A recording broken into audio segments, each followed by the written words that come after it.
اتكل الله لا تقوي الملام.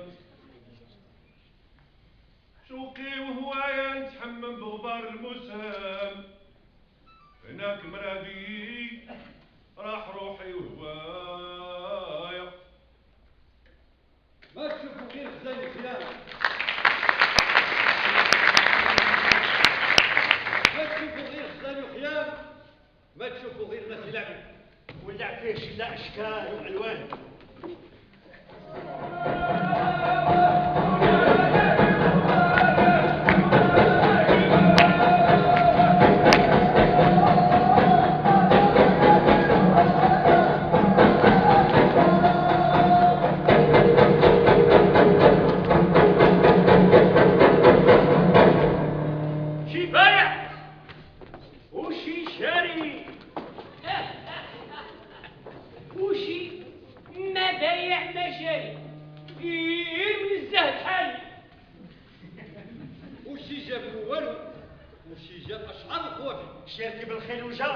وشيرك بنعانو موعد كبير هذا، موسم كبير هذا. وحتى تحب تخلف اي حتى حق ما تخلف كلهم جا. جمع خيول مسرجة ساعة ساقي ما تفرق، جمع الناس بالناس، جمع خيول مسرجة وقوافي وشعار ومكاحل تغني.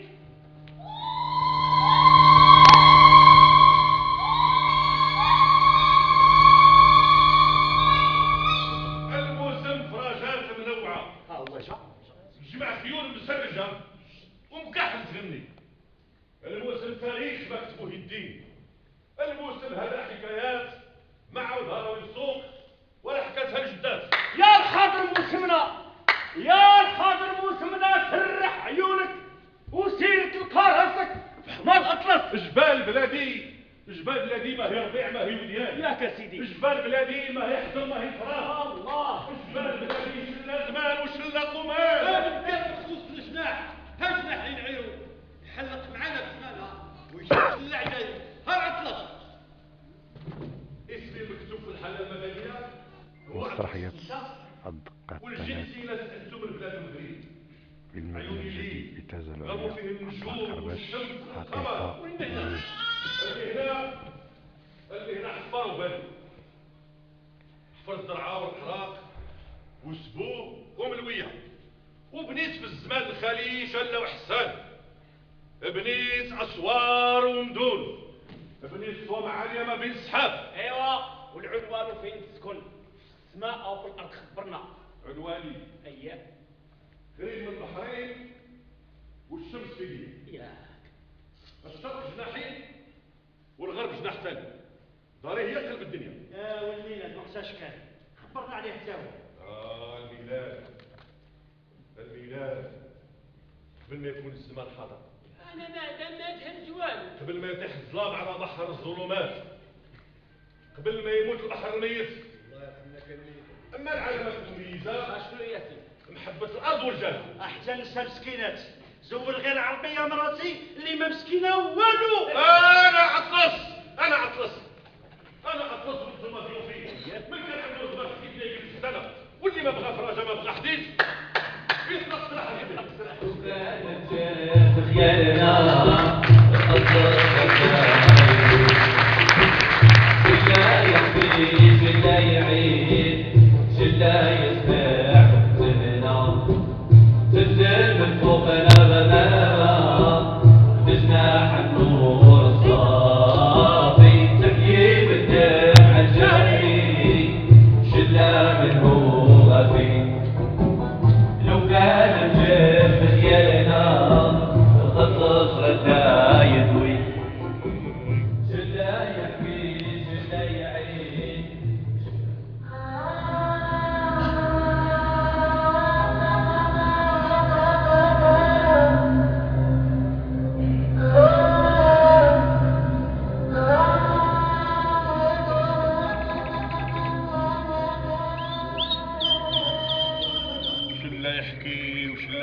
بنادم داخل في السوتاه وبني ادم عقلهم متلوف، ما خاف الله، ما وقر خاه، ما صرف خير، ما عمل معروف. مال هاد الشيء شفت عيونه تبكي وتلوح وصار قلبه فيها نغمات تقتل بالخوف. تقتل بالخوف. اش كاين؟ جرحوا خوه يا الفهم، جرحوا خوه يا الفهم، تركه مطروح، خلاه يخمم، خلاه يخمم، نعم. خلاه يخمم. واخر واخر دماغه مقلوب بهذا الغربة، مقلوب قلبه مجروح. دمه سايل وسط القارة والناس تشوف. دمك سايل وسط القارة والعيون تشوف. دمي سايل وسط القرا، دمي سايل وسط القرا والعيون تشوف. دمه سايل وسط القارة. دمي سايل وسط القرا والعيون تشوف. دمي سايل.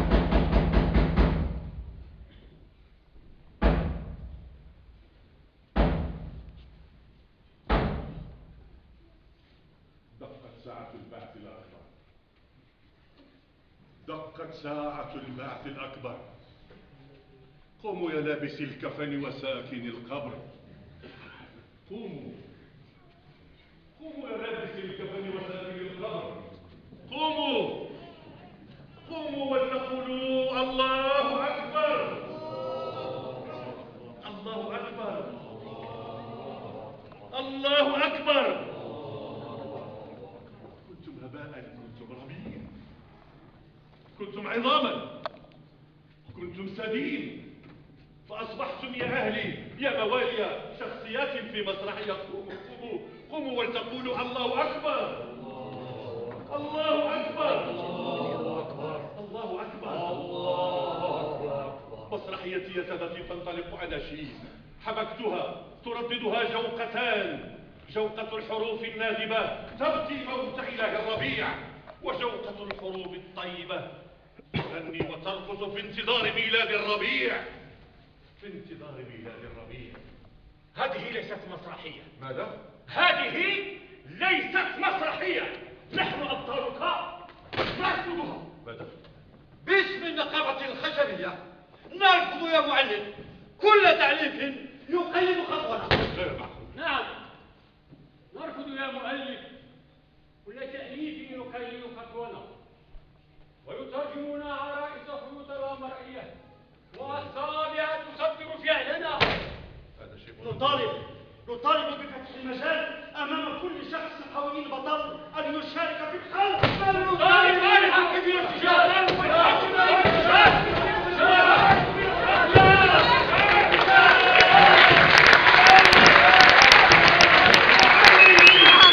عليك يا مخلوقات المتمردة، سأرسل ريحا صرصرا عاشيا. أنا علمت يا نفس السيان أن التمرد محفوظ في الرماد. في يوم ما قال الحكماء إبليس الذي نعرفه ذاك الرجيم كان من قبل ملاكا، كان الرحيم، كان الرحيم، وسوس في نفسه أن تمرد فأصبح مهجودا، أصبح مطرودا، أصبح ذاك المشرد.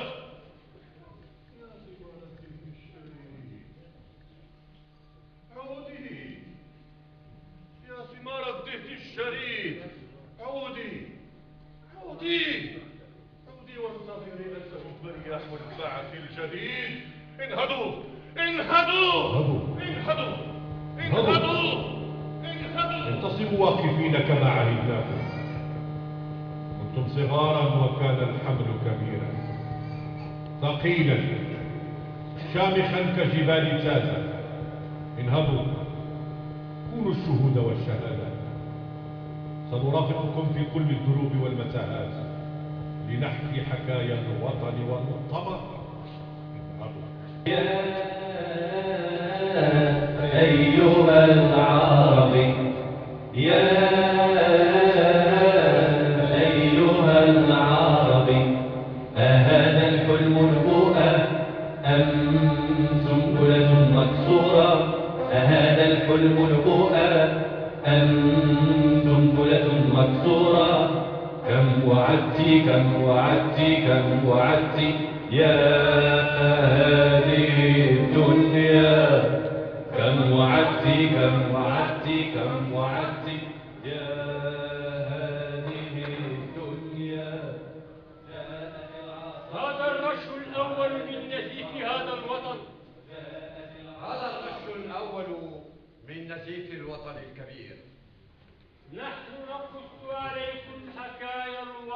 والسيل والنزيف. مدخل وطنك السجن ومخرجه سجون، محيطك السجن وخليجك سجون. فأين الحقيقة؟ أين الحقيقة؟ أين الحقيقة؟ الحقيقة هنا، وهنا الحقيقة. الحقيقة هنا، وهنا الحقيقة. الحقيقة ستبعث من فم هذا الرجل. الحقيقة ستبعث من فم هذا الرجل. الحقيقة ستبعث من فم هذا الرجل. سمعوا يا حضار قصة أمي صالحة. قصة صالحة، خرجت تقعود بعد شفا وتعب، تلقت التعليم طرق الصحيحة، ما تعرف تخش ما تعرف تكذب، الزوج في طريق والولد بقيحة، ميمة بنت خمان من قلك نكتب.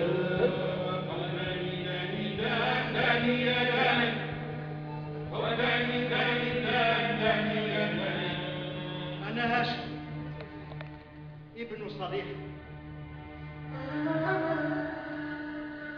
وولد هذا الرجل المتعب. ولدت بغلا وأنا لا أدري. يا أمي يا بنت الناس الطيبين، لست أدري لماذا تزوجت أبي. دائما سامحه الله يذكرني بفشلي وخيبتي وقلة حظي. إن أسوأ ما أكره في هذا الرجل هو دروسه القديمة. هذا الرجل يذكرني دائما بأسماء الناجحين: عبد العظيم، عبد القاهر، عبد الجبار. هذا أصبح محاميا، وهذا طبيبا، وهذا قاضيا، وهذا وهذا وهذا. ولكن ماذا أفعل؟ الله يلعن شدها الظروف.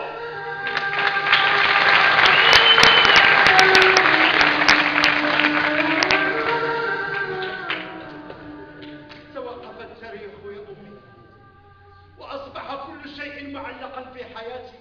الوظيفة معلقا، المستقبل معلق، العمر معلق، الرزق معلق. لو تعلمت صنعة يا أمي لكان لدي المال الكثير. الجهل مع المال ليس جهلا، الجهل مع النفوذ ليس جهلا، والعلم مع الفقر ليس علما. يا أمي لو علمتني الكذب لكنت الآن سمسارا ناجحا. لو علمتني يا أمي المراوغة لكنت سيد الرجال. لو علمتني يا أمي الاحتيال لكنت الآن في أعلى المناصب. ألا تعرفين يا أمي أنك مسؤولة عن تفريخ أفواج من البطاليين والفاشلين.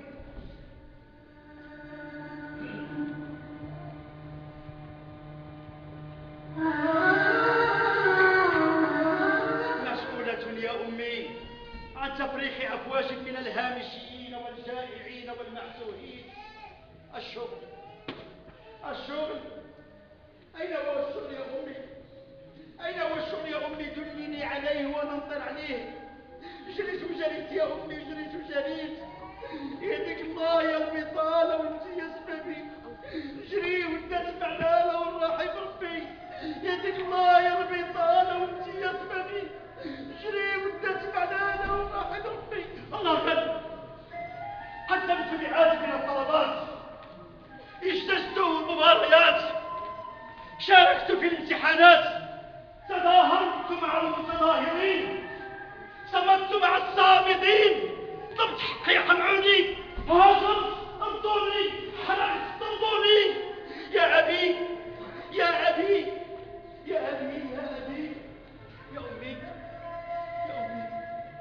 يا أمي لست السبب. البطالة عدوة هي سبب كل هذه المتاعب. يا أمي لست السبب. وكوك عباد الله. 2011. أما فيما يتعلق بمسببات رفض الملفات فيمكن تصنيفها كما يلي: مرد رفض أغلب الملفات إلى أسباب تقنية بنسبة 75.8%. رفض الملفات المستخرجة من تقسيمات غير القانونية بنسبة 1.2%. نسبة الملفات المرفوضة لعدم استكمال الملف بلغت 14%. بالنسبة للملفات لعدم توفر المساحة البنية 4.4%. عودة مجددا مع إن وقفنا في ذاك النقطة ديال المجلس وافق على تخصيص واحد الميزانية غلاف مالي. قلنا وافق المجلس بالإجماع على تخصيص غلاف مالي عن طريق طلب القرض الجماعي الفك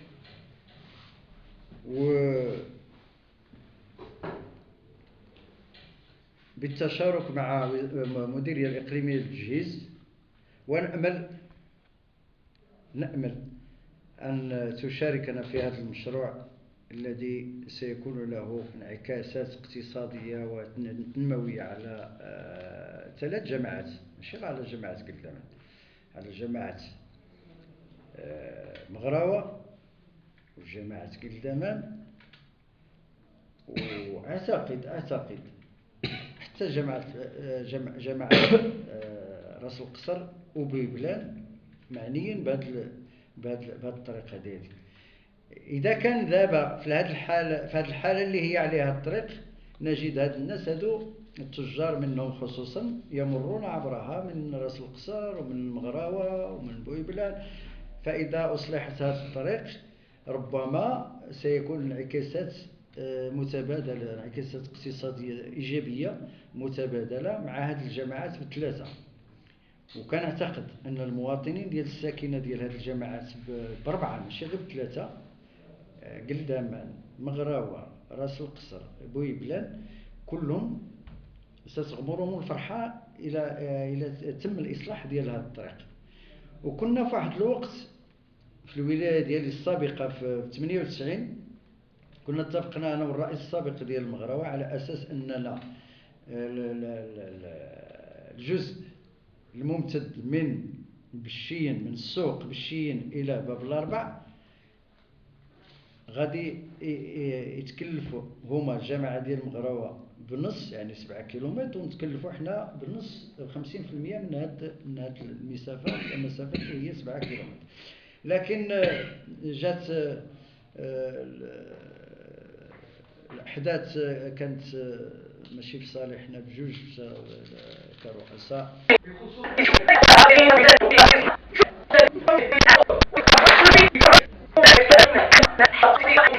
نظرا لكون الانتخابات جات.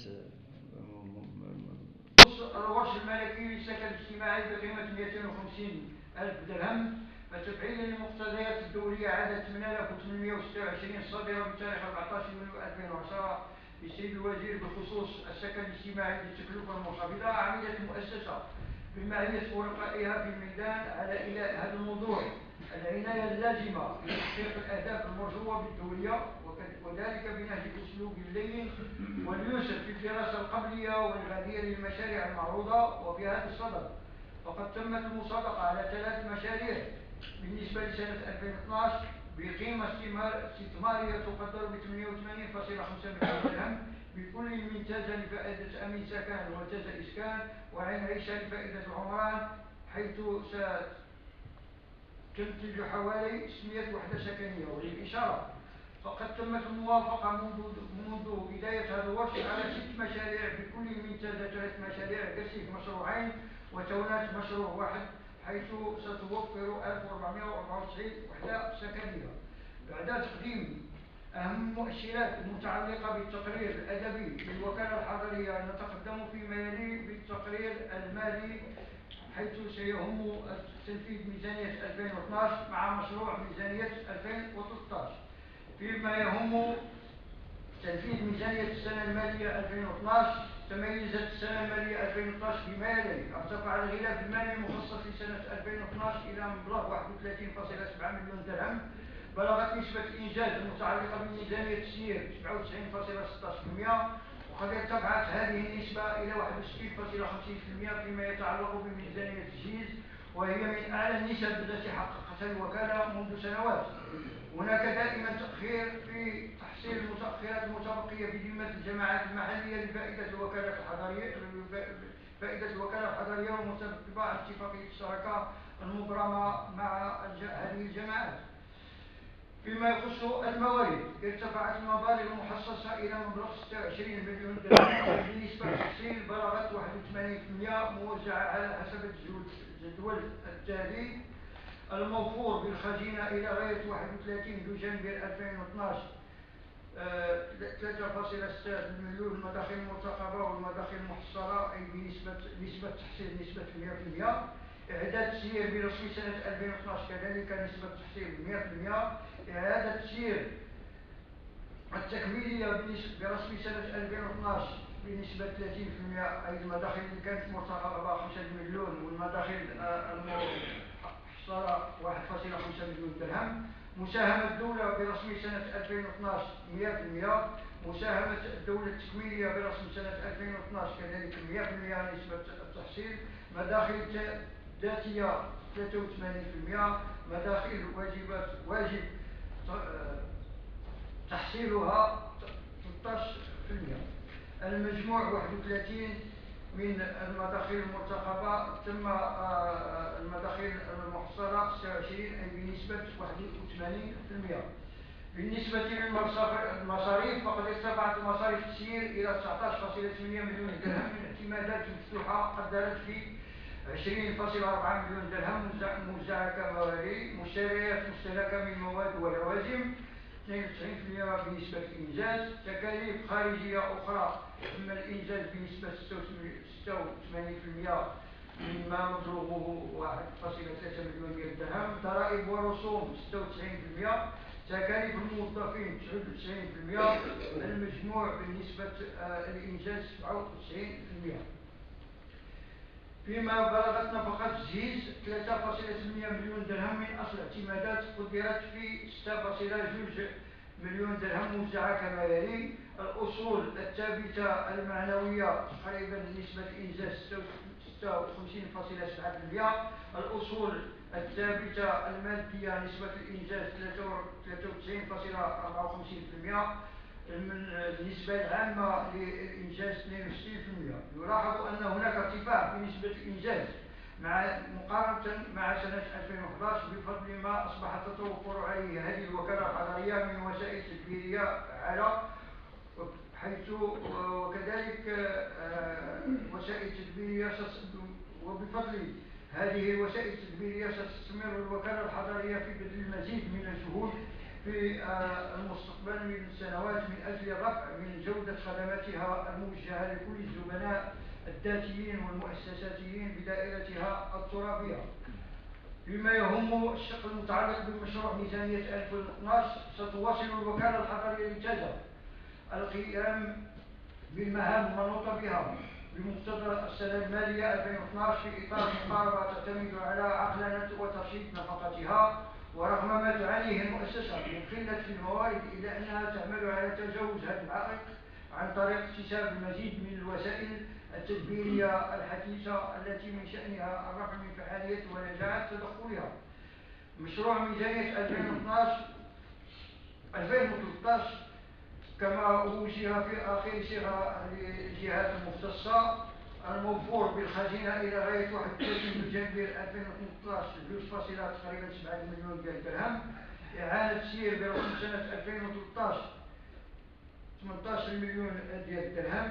مساهمة الدولة في ميزانية سنة 2013 2 مليون درهم. مداخل ذاتية 3.7 مليون درهم.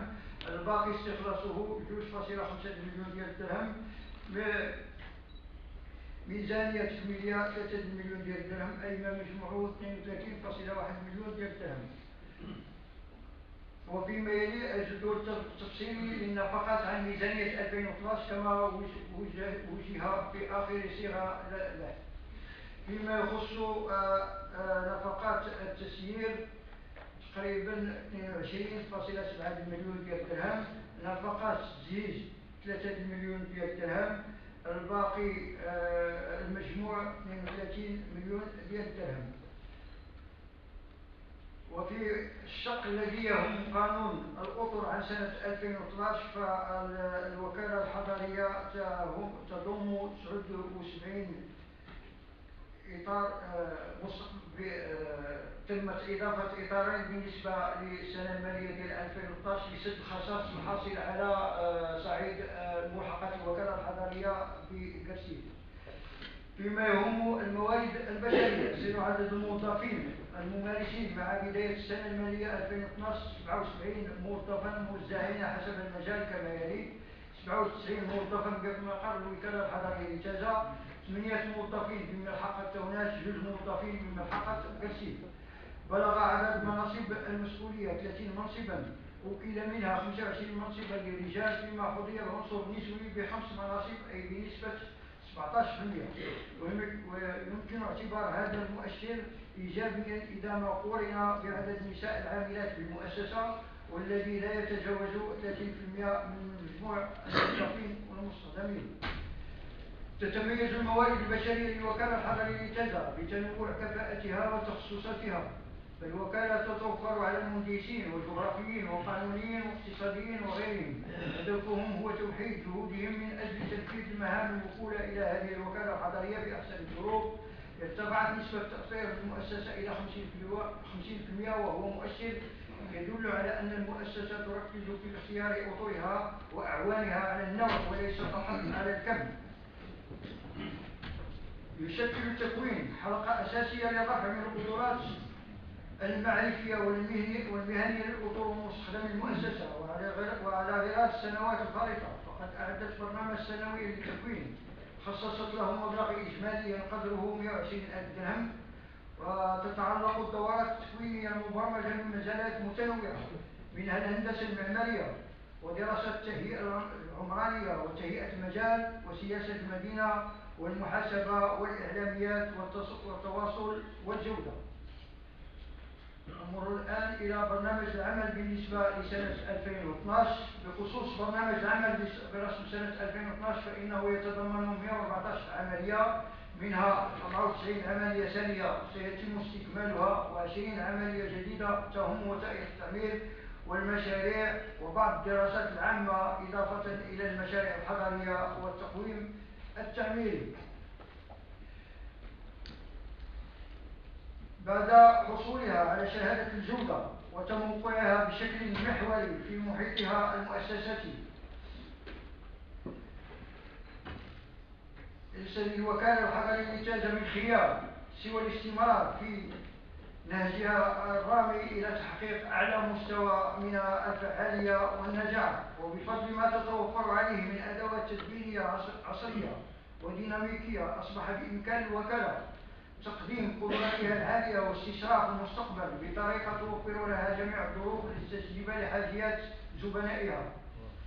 ليس هناك من شك بأن الظرفية الحالية صعبة ومن شأنها أن تحد أو تعرقل طموحات المؤسسة، غير أن هذه الأخيرة وبفضل الكيفية التي تعتمدها من أجل تحريك وتدبير مواردها وبفضل اعتمادها على مقاربة التحسيس المستمر لأدائها يمكنها تجاوز كل المعيقات وتحقيق أهدافها. من جهة أخرى يمكن القول بأن تحقيق مستوى رفيع من الفعالية والجودة لا يمكن أن يعتمد فقط على المقاربة التدبيرية، بل لا بد من اعتماد مقاربة قانونية مرنة تمكن الوكالة الحضرية من بلوغ مستويات عليا من الكفاءة. وقد حان الوقت للقيام بإعادة النظر بشكل عميق في المقتضيات التشريعية والتنظيمية التي تؤثر تنظيم وعمل المؤسسة وفق منهجية مرنة وخلاقة. وفي الختام أتوجه بالشكر الجزيل للسادة عمال صاحب الجلالة على آخرين تازا تونات وقرسيم على الدعم المتواصل لهذه الوكالة الحضرية لأداء مهامها على أحسن وجه. كما أتوجه بالشكر